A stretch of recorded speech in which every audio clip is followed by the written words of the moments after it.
and I'm very pleased to welcome Dr. Jason Hickel. And I'm not going to be reading you out his bio. It was in the invitation, so I guess that you read it. If not, I highly recommend to read it. Just as I would highly recommend to read his, I think it's the latest, and don't so correct me if you manage to publish another book, since the less is more, how degrowth will save the world. And you would say, well, degrowth is yet another of these hippies who talks about degrowth, but actually no. Dr. Hickel is now at the London School of Economics, and before that, he is a professor at the University of Barcelona, and actually on the LSE, he's a visiting senior fellow. So I guess this tells you that there is some real academic thought and some hardcore data behind his book, and I'm really looking forward and would like to hand you over the word, Jason, to tell us more about uh, what is the real thing with our economy and how we can try to fix it to what I say is fit into the physical boundaries of the planet. Because yes, indeed, this planet has a physical boundaries, and we not all of us can just move to Mars as a certain American entrepreneur plans to. Thanks very much, Martin. And can I just confirm quickly how long we have? You asked me to speak for 20 minutes, and how long is the whole session? We have until 9 o'clock. Great. Okay. All right. Let me just first of all, it's wonderful to be with you all, and thank you again for the invitation. I look forward to this discussion. Let me just briefly share my screen if I can.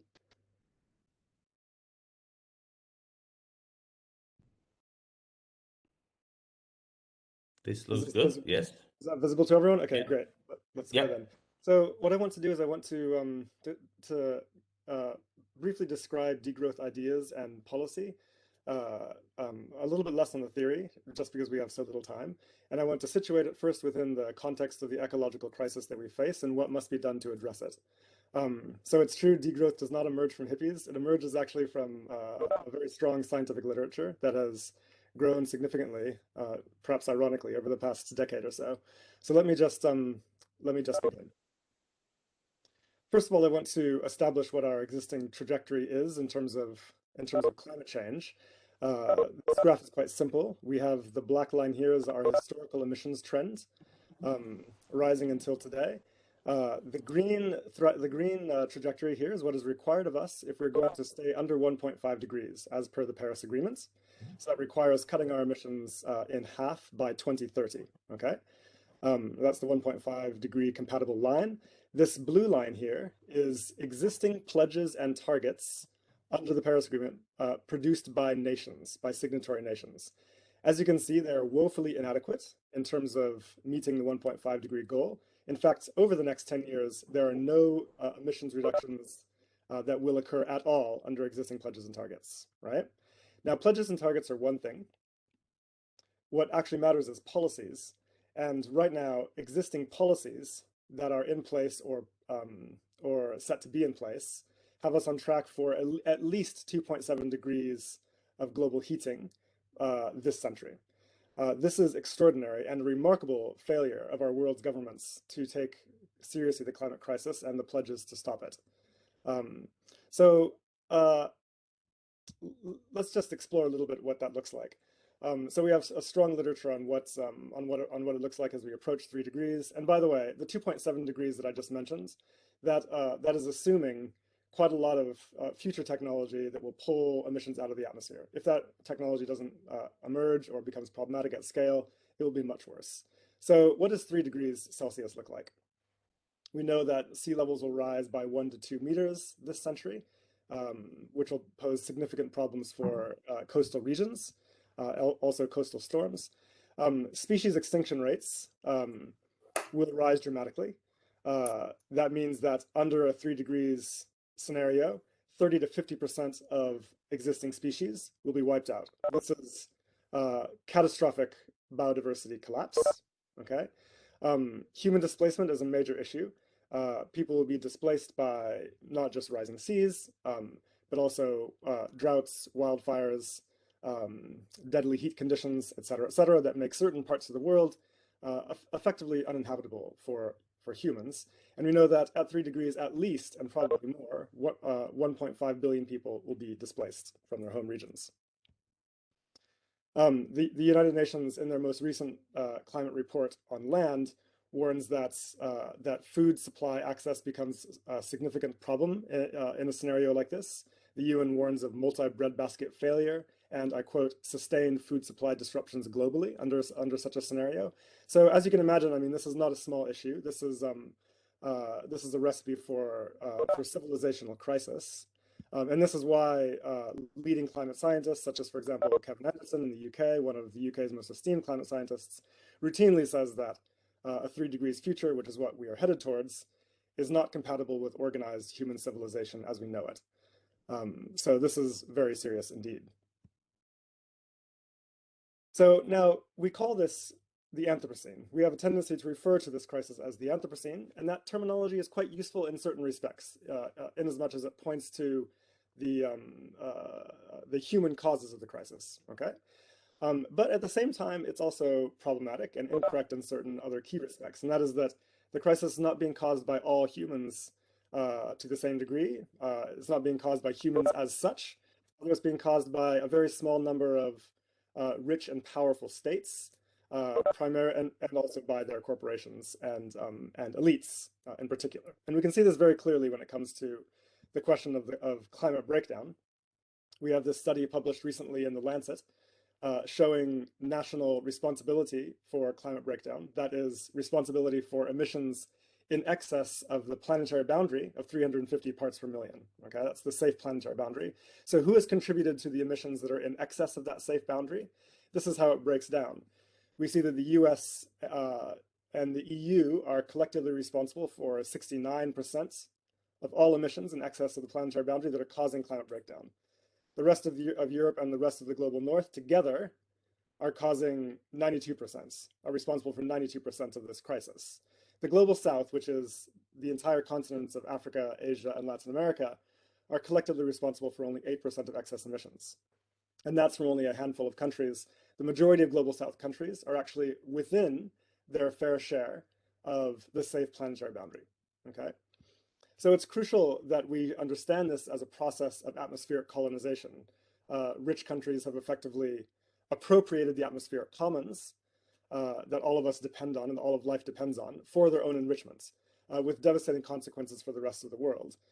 Specifically, the global south, which suffers over 90% of the costs of climate breakdown. Climate breakdown hits the south much harder, okay, and suffers 98% of all climate-related deaths. So the vast majority of climate mortality, virtually all of it, occurs within the territories of global south regions.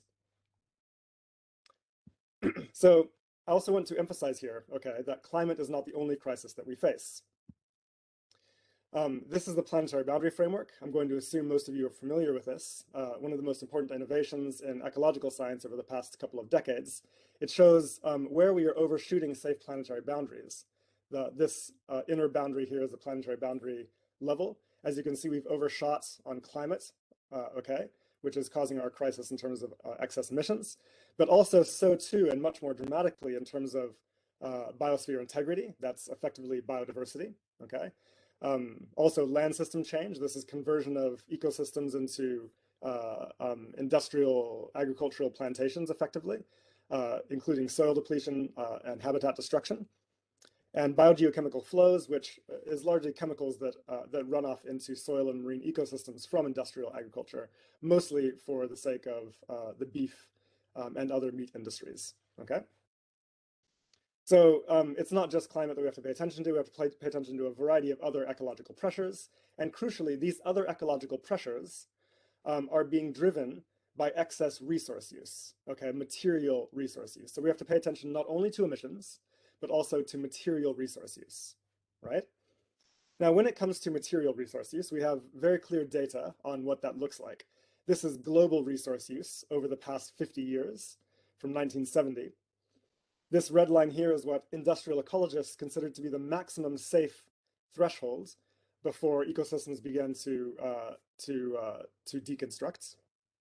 We passed that threshold in the late 1990s, and at the time there was some hope that improvements in technological efficiency and a switch to services, etc., would lead to a reduction in resource use, and in fact the opposite has happened. There's been an acceleration of resource use in the 21st century, quite dramatically, and we're now overshooting the boundary by a factor of 2, and this is the major driver of biodiversity collapse and other ecosystem degradations. There's a very close relationship between GDP and resource use. The more we grow our economy, the more production and consumption that we engage, the more resource throughputs our economy requires. As you can see, since the 1990s, there's been a very close relationship. In fact, there was some relative decoupling in the 1990s. In the 21st century, there's been a rematerialization or a recoupling of the global economy, a re-intensification in terms of resource use. And this is a very troubling reality indeed, and this has been confirmed by several recent scientific reviews. Now, here again, resource overshoots, excess resource use is due almost entirely to overconsumption in rich nations.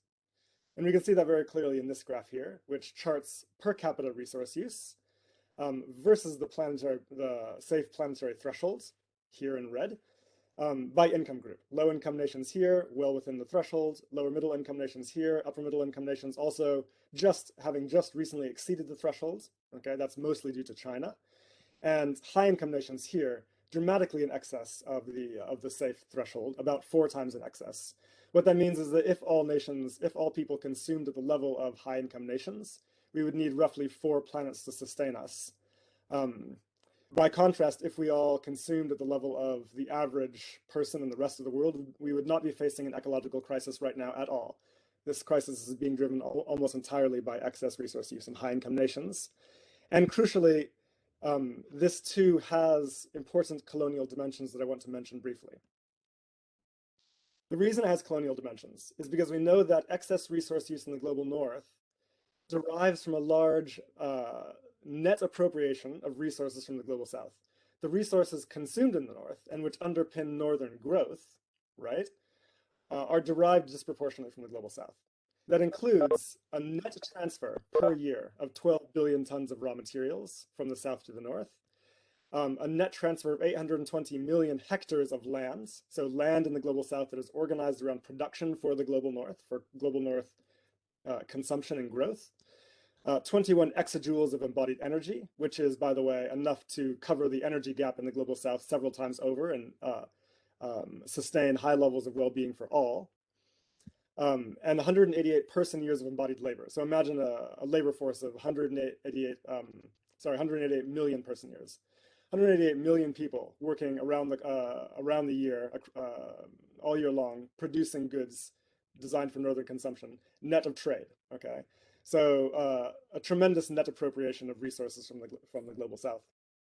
What this means is that the global south suffers the ecological damage of northern growth. The damage you will not see in Finland or in Belgium, primarily. You will see it in the Congo or in Indonesia or in Bolivia, etc. This also means that growthism in the global north is depriving the global south of the resources necessary for meeting human needs and development and so on, because real resources are necessary for that process. I won't go into why this imbalance happens, but it's basically because of imbalances in trade arrangements, whereby corporations in the global north are able to depress the prices of their suppliers in the global south, and therefore achieve a net appropriation of resources through trade.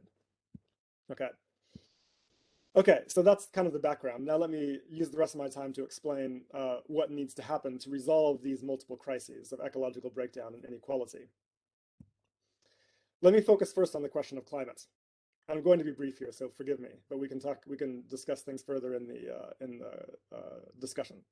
If we want to stay under 1.5 degrees, what is required of us? This is from the recent IPCC report. We know that a reduction of emissions globally to 0 by the middle of the century is essential. Now, keep in mind that for high-income nations, under the provisions of the Paris Agreement, they need to reach 0 much more quickly, because 2050 is a global average target. So high-income nations, in order to uphold their fair share of this agreement, must reach zero by around 2030 or 2035 at the least, as scientists have defined. Now, this is important because what it means is that existing pledges in the EU, for example, to reach zero emissions by 2050 are inadequate. They fly in the face of basic climate justice principles, and they fly in the face of the Paris Agreement. Global South nations have been calling this out for a very long time, and yet it is not registered. So we need to be very serious about calling for a much more rapid decarbonization. Is such a rapid decarbonization possible by 2030 or 2050 even? The answer is yes. But it's not possible if high-income nations continue to pursue growth. Let me explain what I mean by this. Growth is coupled to energy demands. What that means is that the more we grow our economies, the more our economies use energy, the more energy our economies use, and that makes it harder to achieve a rapid decarbonization. It's more difficult to decarbonize a bigger energy system than a smaller one. So it's kind of like if we're growing while trying to decarbonize, it's like running down an up escalator effectively, right? It's working against our objectives.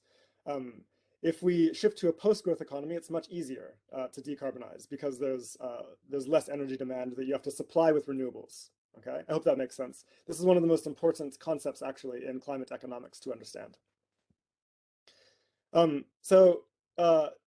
Now to deal with this conundrum, this conflict between growthism on the one hand and the imperatives of the Paris Agreement on the other hand, politicians are increasingly turning to betting on speculative negative emissions technologies, hoping that, okay, we're going to overshoot the threshold now, but hopefully in the future we will have technology that will sufficiently pull emissions out of the atmosphere.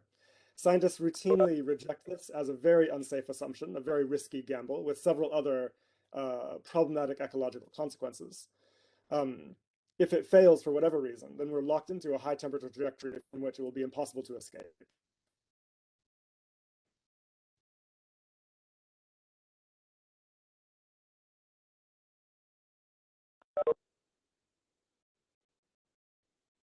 This is not a future. Do not bet on negative emissions technologies. If we scale down our assumptions about that, then it becomes clear that what is required is that we actively scale down resource use in energy use in high-income nations. Again, the less energy we use, the easier it is to achieve a rapid decarbonization. I cannot emphasize that point enough. So how do you achieve a reduction in energy use? This is not primarily about changing light bulbs and so on. Of course, that helps, and all efficiency improvements are important. But ultimately, it becomes clear in these scenarios, in these report scenarios, that we must reduce excess production and consumption, scale down unnecessary forms of industrial output, okay? So think about parts of the economy that are not necessary for human well-being, forms of production that are not necessary, and slow that down. And that, because production is the major user of energy, this dramatically reduces energy use. I mean, think about all the energy that's required to extract the materials and produce the goods and transport them and process them as waste, et cetera, et cetera. By doing less of that, it becomes much easier to decarbonize. Okay, let me also just mention resource use here. I'll take you back to this graph, which we saw earlier. High-income nations clearly need to reduce their use of resources quite dramatically by about 75%. The question is, can this be accomplished while growing at the same time? Given the relationship between GDP growth and resource use, the answer to that is no. We have several robust modeled projections about the future. If we have high levels of resource efficiency, of technological improvement, and so on, does that change the picture? Unfortunately, it does not, even according to the UN's own assessments.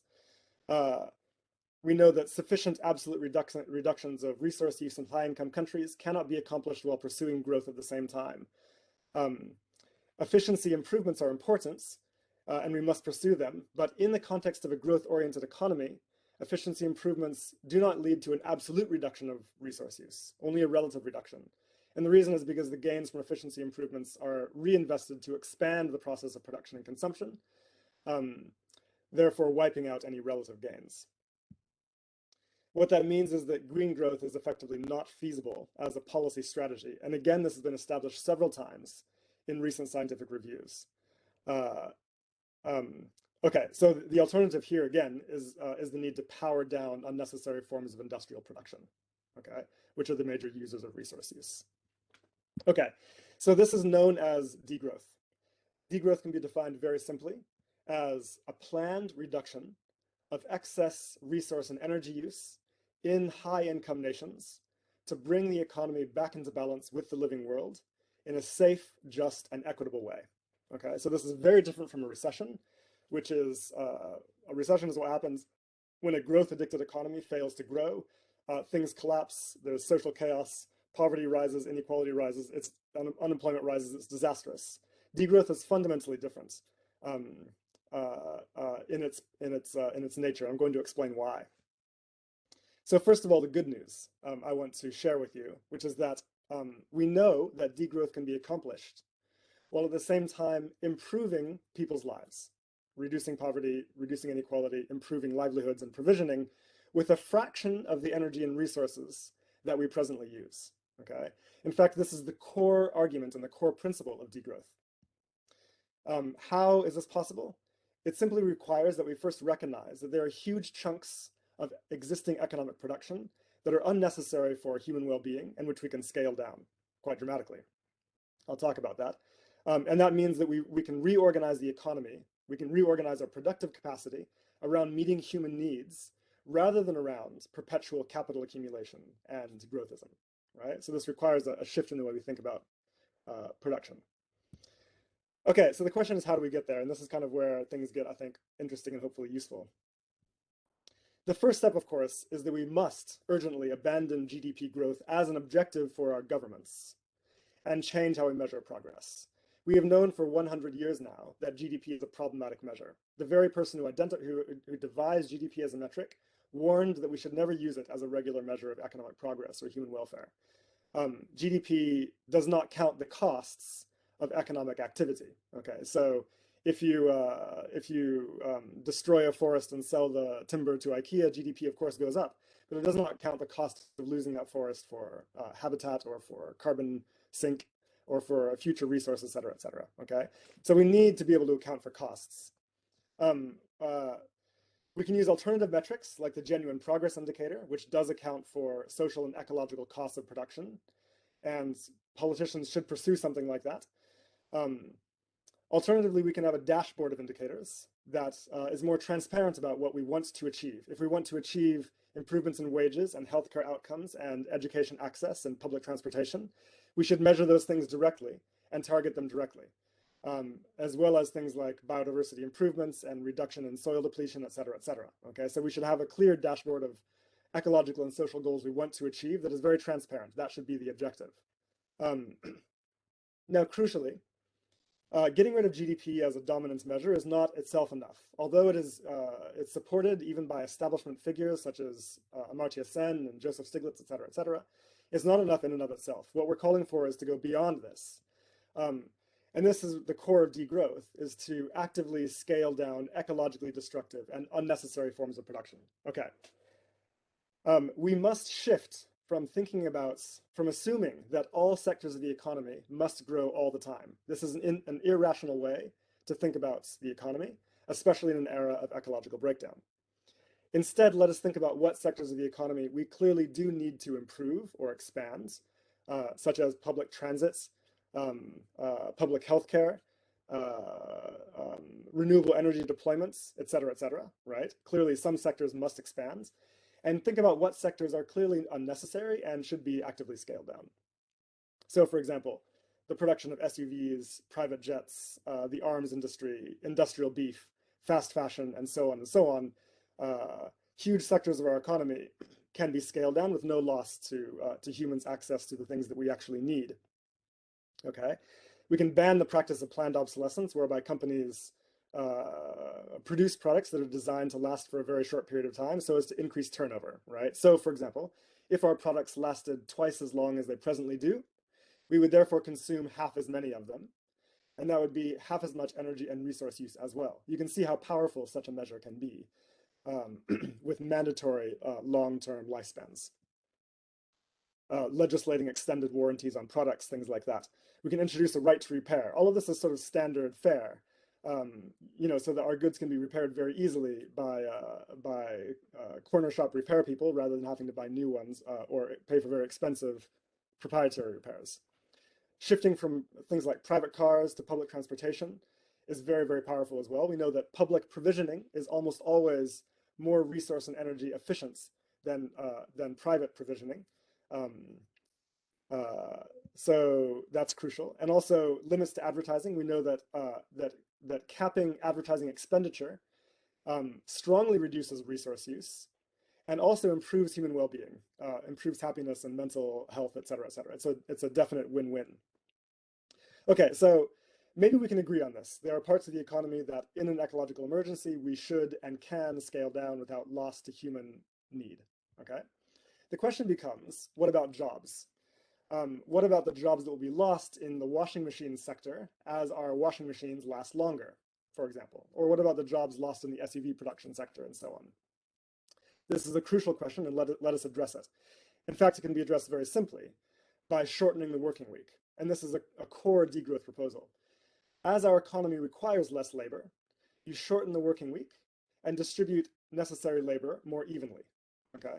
Therefore, there's no loss to employment. In fact, you can maintain full employment and also without any loss to wages by introducing a living wage policy, for example, okay? The gain of this is, of course, more free time, and which has very strong health and other social benefits. At the same time, we can also introduce a climate job guarantee or a public job guarantee of some form that can ensure that all people who wants to can train up to participate in the most important collective projects of our generation. Things like installing renewable energy capacity, which has to be done very urgently, retrofitting homes, regenerating ecosystems, and so on. People will want to take those jobs in preference to jobs, say, flipping burgers at McDonald's, because they are meaningful, they are dignified, they are important, and give a strong sense of meaning. We can ensure at the same time that such jobs are paid a living wage, and this can be provisioned through policy as defined in modern monetary theory. Okay, the state can simply mobilize labor with a public job guarantee in this manner. Crucially also is the importance of expanding universal public goods. And I don't mean only here education and healthcare, but I also mean public transits, access to affordable housing, energy, internet, et cetera, et cetera. The key thing here is that people should be able to access the goods they need to live well without requiring ever rising incomes in order to do so, right? So this is effectively a social guarantee that puts a foundation on the economy. And with such a foundation in place, then we can have an open conversation about, now that everyone's needs are met at a high standard, which sectors of the economy we can scale down without worrying about livelihoods and provisioning. Okay, this becomes very essential. So we're effectively mobilizing existing resources and labor around provisioning for meeting human needs at a high standard, achieving human well-being, rather than unnecessary forms of production and consumption. In other words, forms of production and consumption that are organized around elite accumulation and corporate power, okay? Now, this also requires that we urgently reduce inequality, right? People often ask me, will there be enough income in a degrowth scenario for everyone to access what they need? And the answer is yes, by definition. There is always enough income to buy what the economy produces, because income is just the obverse of prices, okay? So whatever the total amount of prices are in the economy, the income is the equivalent. There's always enough purchasing power to buy what the economy produces.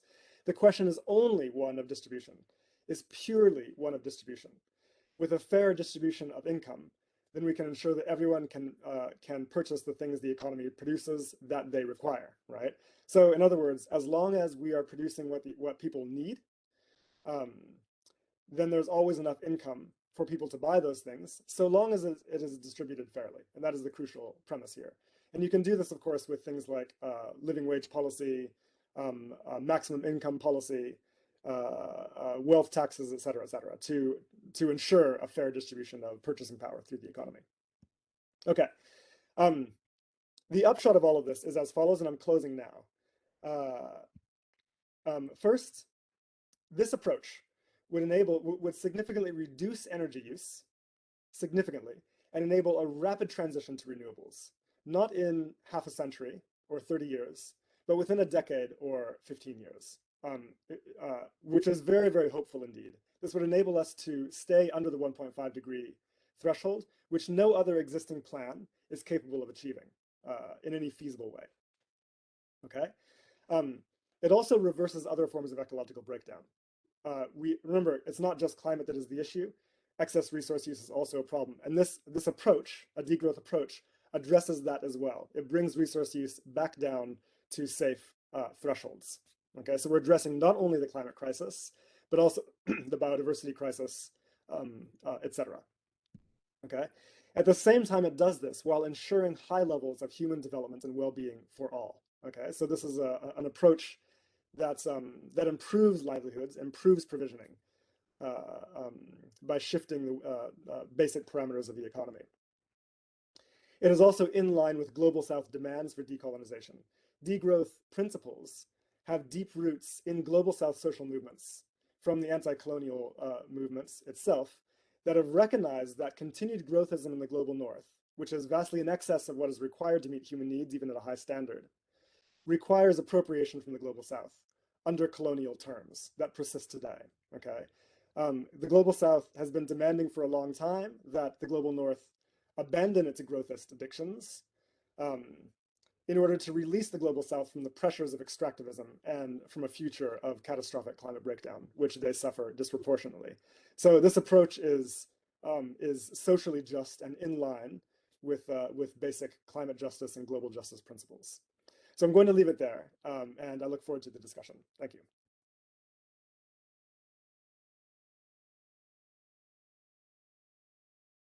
Very much. Really interesting food for thought. I would like to ask people, especially the Globe EU members, but not only them, who want to ask you the questions to please raise your hands. I see Heidi already has a hand out.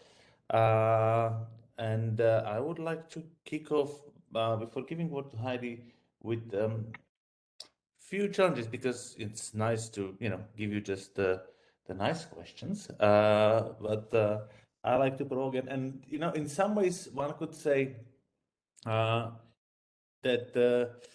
it sounds I dare to say a bit socialist in almost kind of the more planned economies, right? But as a liberal, I have to say that this is actually not uh, the socialist, because it's about how do you frame the market and the conditions within the market. It doesn't necessarily kind of turn into planned economy, but as with everything, it's about how we set up the system, and that's going to be crucial. But what I'm wondering about is looking at the big picture and really kind of how would be possible to implement a degrowth more on a global scale. I see severe obstacles, for example, in what you look at the wealth redistribution and kind of how to manage, for example, living wages, and vis-a-vis the need to cut off the capital flight and the massive use of tax havens. How do we manage certain aspects of over extraction and the whole raw material move from global south to global north, without kind of completely, I would say messing up the economy. So for me, one of the crucial questions is, what are, from your point of view, the first steps that would help to showcase that, so to say, another world is possible? And before you answer, I would like to hand over to Heidi, who is probably waiting for a transport to Parliament. Yeah, good morning. Yes, indeed. Some of us will need to vote on the president of the parliament in less than an hour. But thank you very much. I think the diagnosis is absolutely accurate. And I think we cannot overemphasize the role of the global north and the quest for justice from the south.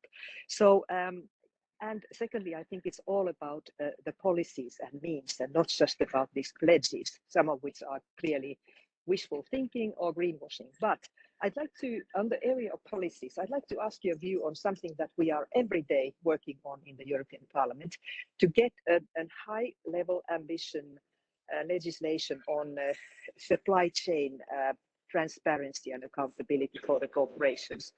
How much would you put your hope that this could create one of the necessary moves towards reducing resource use and energy use? Thank you. I have to close my camera now. Okay, thank you both. I'll try to answer. Thank you. And yeah. I can try to answer both of your questions together, if that's all right, Martin.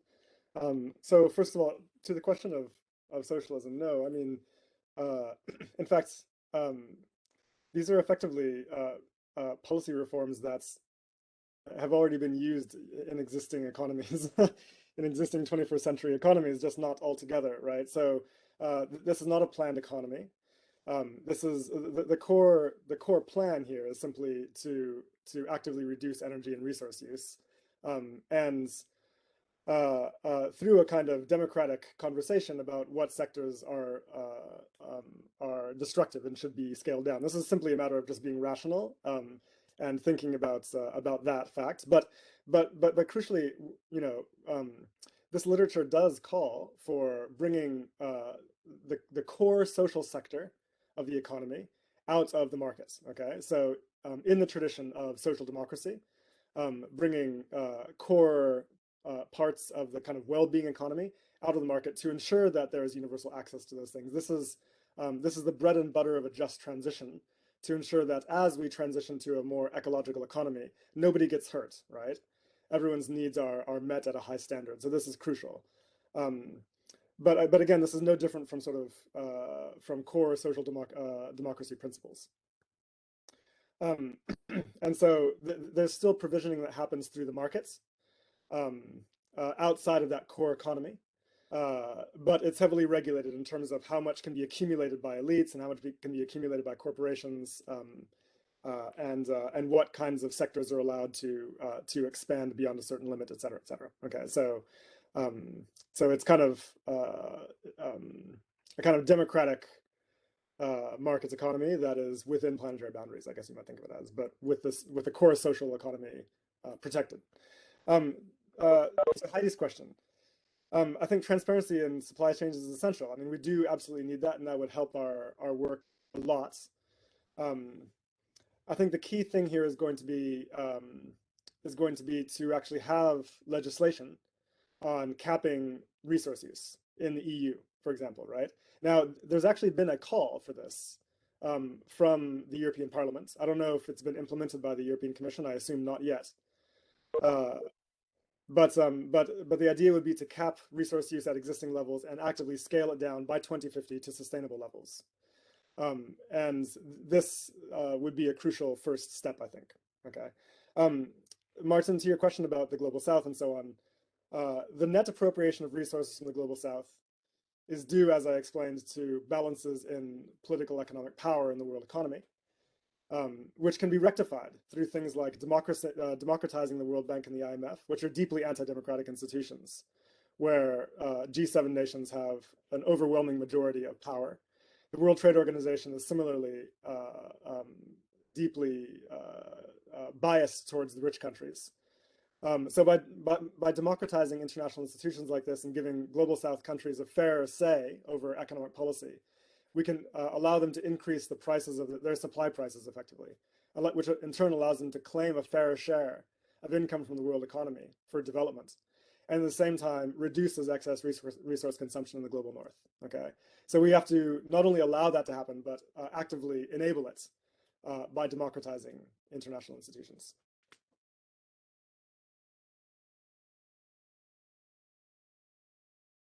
Let me unmute and call on the others who Karin and Roland, if I can, do you wanna say your questions out loud? I would like to invite you. I can read them out, but it's kind of less interesting, let's be honest. So Karin Zaunberger, I'm sorry, my German today in the morning is not up to par. I'm not sure. Do you wanna, or until you come out, William Neal, you have raised hands. Yes, thank you very much. I'm sorry I was a bit late joining, but I was very concerned about what you said about green growth not being possible, as I have that in my job title. But I guess it depends how you define growth and how you define green. But my point is more specific, and I was wondering if you can help me. You talked about the impact on jobs, and there is some evidence to show that the kind of tasks involved in instead of producing stuff, in making it last longer, in sharing it more and so on, that is actually more job intensive than the the post sales jobs that exist now, which are basically in dealing with waste.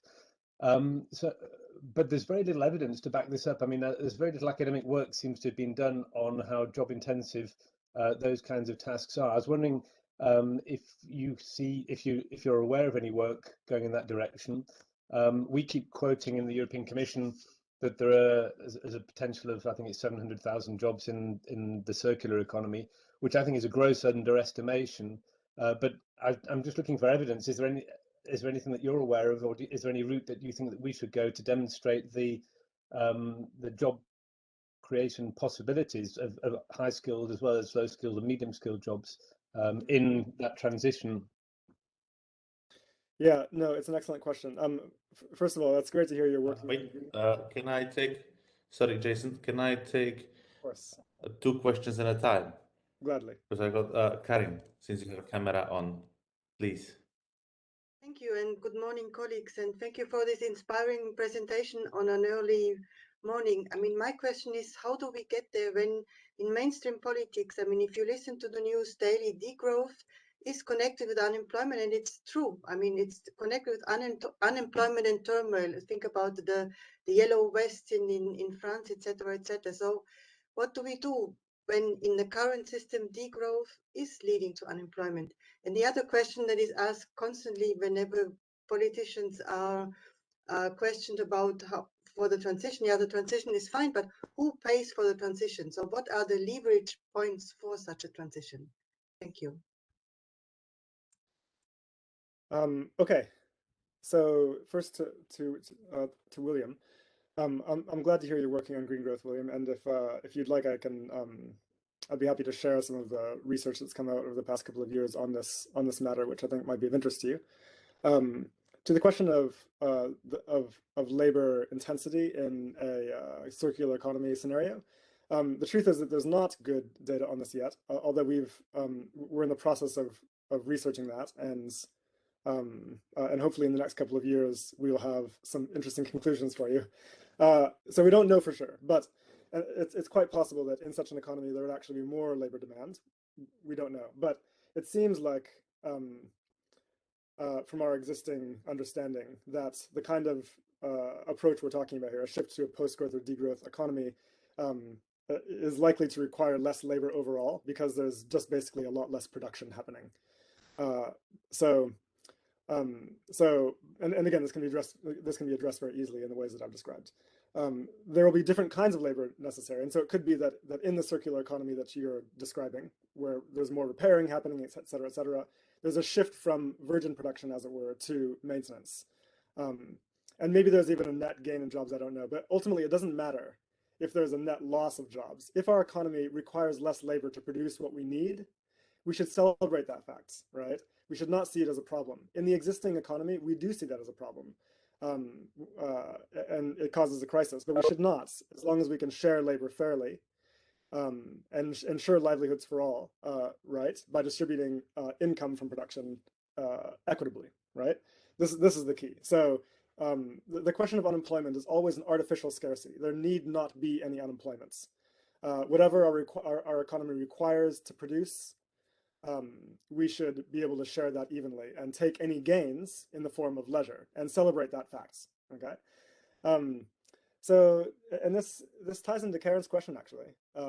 Yes, it's true that in the existing economy, it's not degrowth. I mean, degrowth has never been tried. What happens is recessions, right, Karen? And recessions, of course, do lead to unemployment. What distinguishes degrowth is that that's prevented, right, through policy, such as a shorter working week, a public job guarantee, a fair distribution of income, living wages, et cetera, et cetera. And so in a scenario where production slows down, there's no negative social consequence. Whereas in the existing growth-dependent economy, there is a dramatic negative social consequence, right?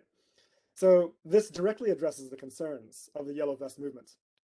The Yellow Vest movement, if you read their literature, are very clearly in favor of ecological action, of climate action, aggressive, ambitious climate action. They just don't want it to be balanced on the back of working class people, right?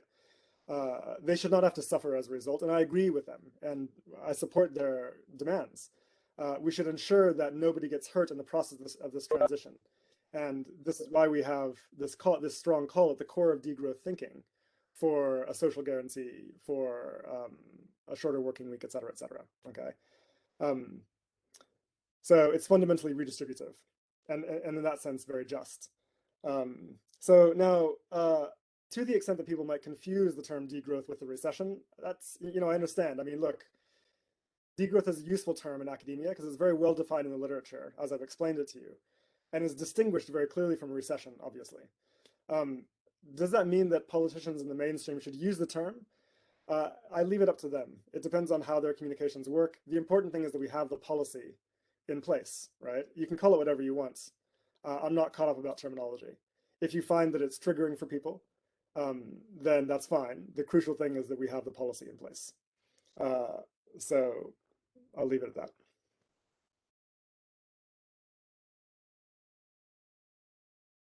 Thank you. Josas, can I hand over to you? Thank you, Martin. Thank you. First of all, thank you very much for a very interesting presentation and very informative one. I would like to ask the question about these responsibilities for different regions in the world. When you presented some slides, where is the China and what the input from China in this situation? Because when we deliver it to all this responsibility to United States, to Europe, and other, where you put the China, and how you look from this quite intensive discussion now about our relation with China. Thank you very much.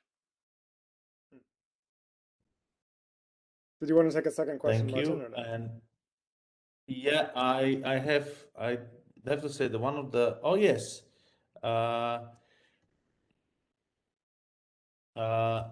Miriam, if you could please pose your question. Thank I you, have to say I have to Martin. scroll through because it doesn't actually move the people who raise their hands to the front, so I couldn't see that. Sorry for that. Please go ahead. Thank you, Martin, and thank you for the presentation. It's extremely interesting, and it's as well a topic that we have all in mind, and it's as well something we fear. But I would like to understand as well why degrowth is such a bad word for many industrial people, and from a political point of view, people are afraid of the word. But in fact, when we see that we should go for kind of degrowth, using less, especially in Europe, we always it's always the topic of the yellow jackets that are put as an example of what the protest could be, which afraid everyone, of course, and it's a kind of thread. If we go for degrowth, we will have the yellow jackets. But indeed, the yellow jackets are just a result of globalization.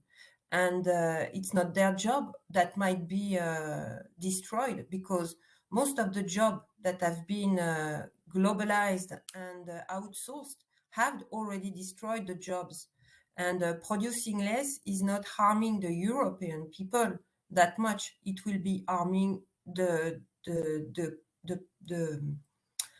people who are producing in other countries than in Europe, because that's the way capitalism has found to reduce the cost and reduce the price. So I think that maybe if we work on education, helping people understand that the first things to do is to think about, do we need that new t-shirt? Do I need that t-shirt at €3 that comes from abroad? Make people conscious as well that everything produced at €3 might be as well at a social cost on top of the environmental cost, and that marketing is very good at promising happiness with goods. That should help as well change the paradigm, because as of today, we can talk about circular economy, but as long as major brands will continue to put on the market more and more and more product, that will be an illusion. It's a kind of a rebound effect. When you have lower prices, access to so much good, whatever the lifestyle you have, it only accelerates the use and the waste generation.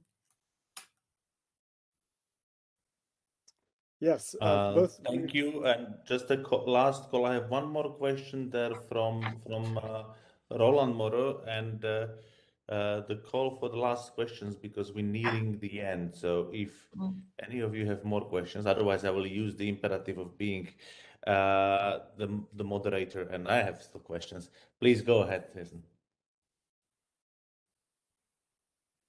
To me, is that right, Jason?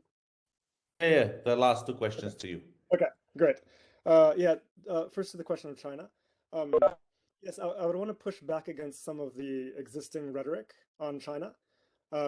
We know that China, in fact, only very recently overshot its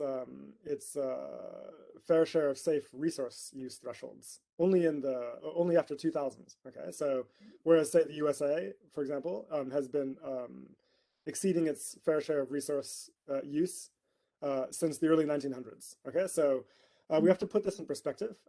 China's per capita resource use is still only half of what Europe and the US use.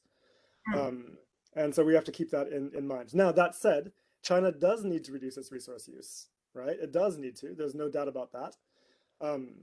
But the rich countries of the global north need to reduce by a much larger fraction. And so this is important that we point this out, okay? So yes, let's recognize the role that China must play, but let's not forget the much greater responsibility that is within the reach of the governments that we are presently talking about and representing, and citizens of, and so on. The same is true of course, climate change. China only very recently, as in the past couple of years, overshot its fair share of the 350 parts per million safe planetary boundary. Of course, emissions reductions in China are essential if we are going to survive. But the share of responsibility for the rich nations of the global north is much higher.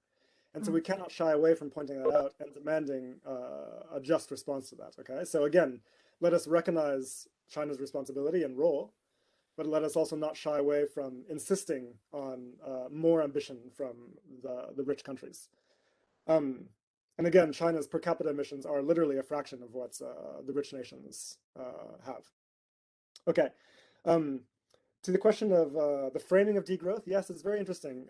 People have a reaction against it because growth itself is actually an ideological word.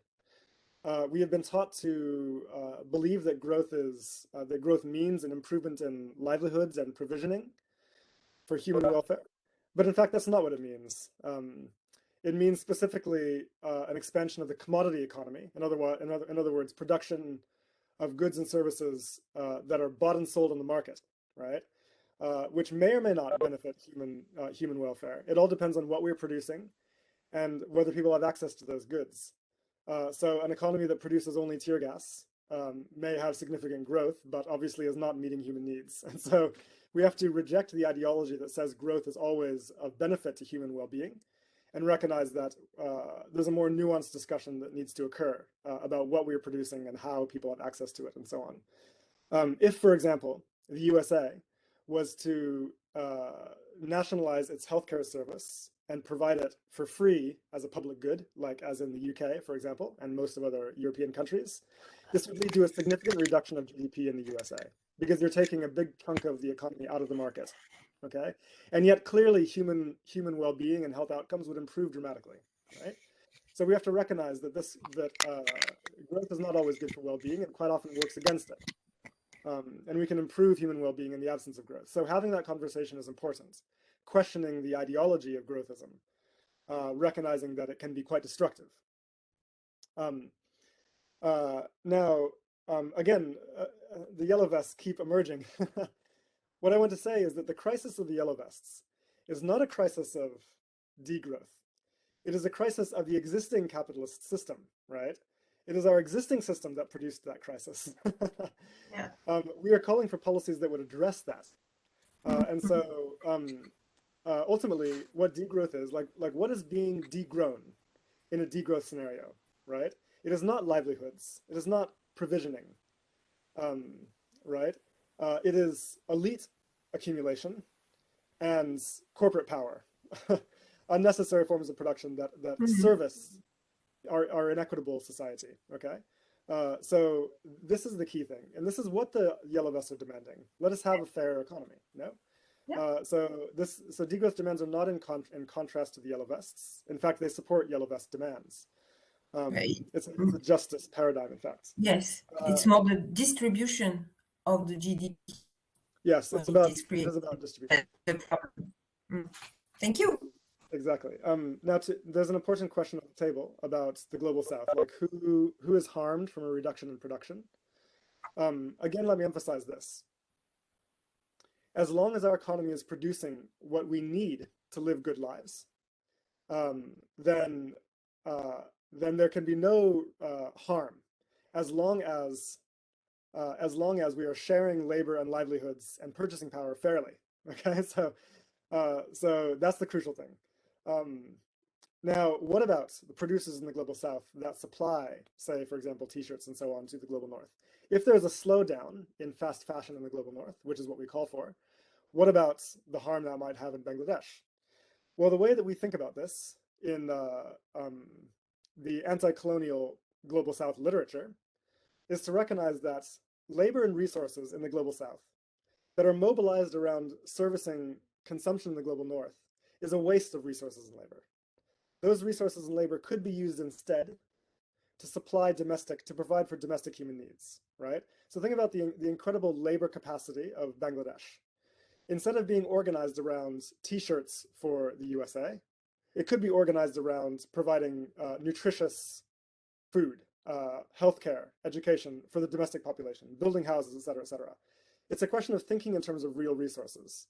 If real resources and labor are liberated from northern appropriation, then they can be redirected towards meeting human needs in the global south. And this is a core principle that goes back to the early anti-colonial thinkers, including Mahatma Gandhi, Frantz Fanon, Thomas Sankara, et cetera, okay?